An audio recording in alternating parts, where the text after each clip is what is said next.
அமைதியான கிராமத்தில் பழைய வித்தையான கதைகள் பிசுபிசுத்து. சுப்பிரமணியன் தன் குடும்பத்துடன் வாழ்ந்தார். அதில் குடும்பம் சுகமாக வாழ நின்றாலும் தந்தை 30 வருடங்களாக சில நிமிடங்களை ஒதுக்கி தன் பையனுக்கு ஒரு மாமிசக் கடவுளைப் போன்ற கதையை கூறி வந்தார். ஒரு நாள் சுப்பிரமணியன் தன் தோட்டத்தில் ஒரு அசுபகரமான செயலை கண்டுபிடித்தார்.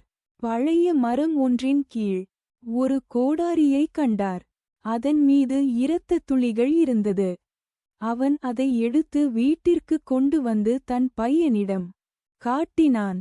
பையன் அது இம்மாமிசக் கடவுளின் திருட்டுச் சாதனமாக இருக்கக்கூடும் என்று உணர்ந்தான்.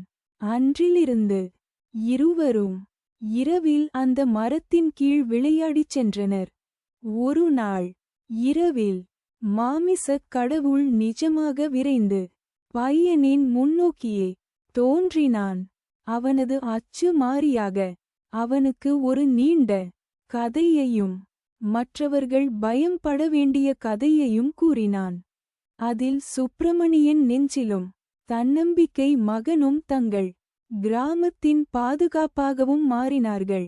அவர்கள் அனைவருக்கும் அவனது கதையை பகிர்ந்து வந்தனர். அந்த மாமிசக் கடவுளை மீண்டும் எதிர்கொள்ள வாய்ப்பும் இல்லை.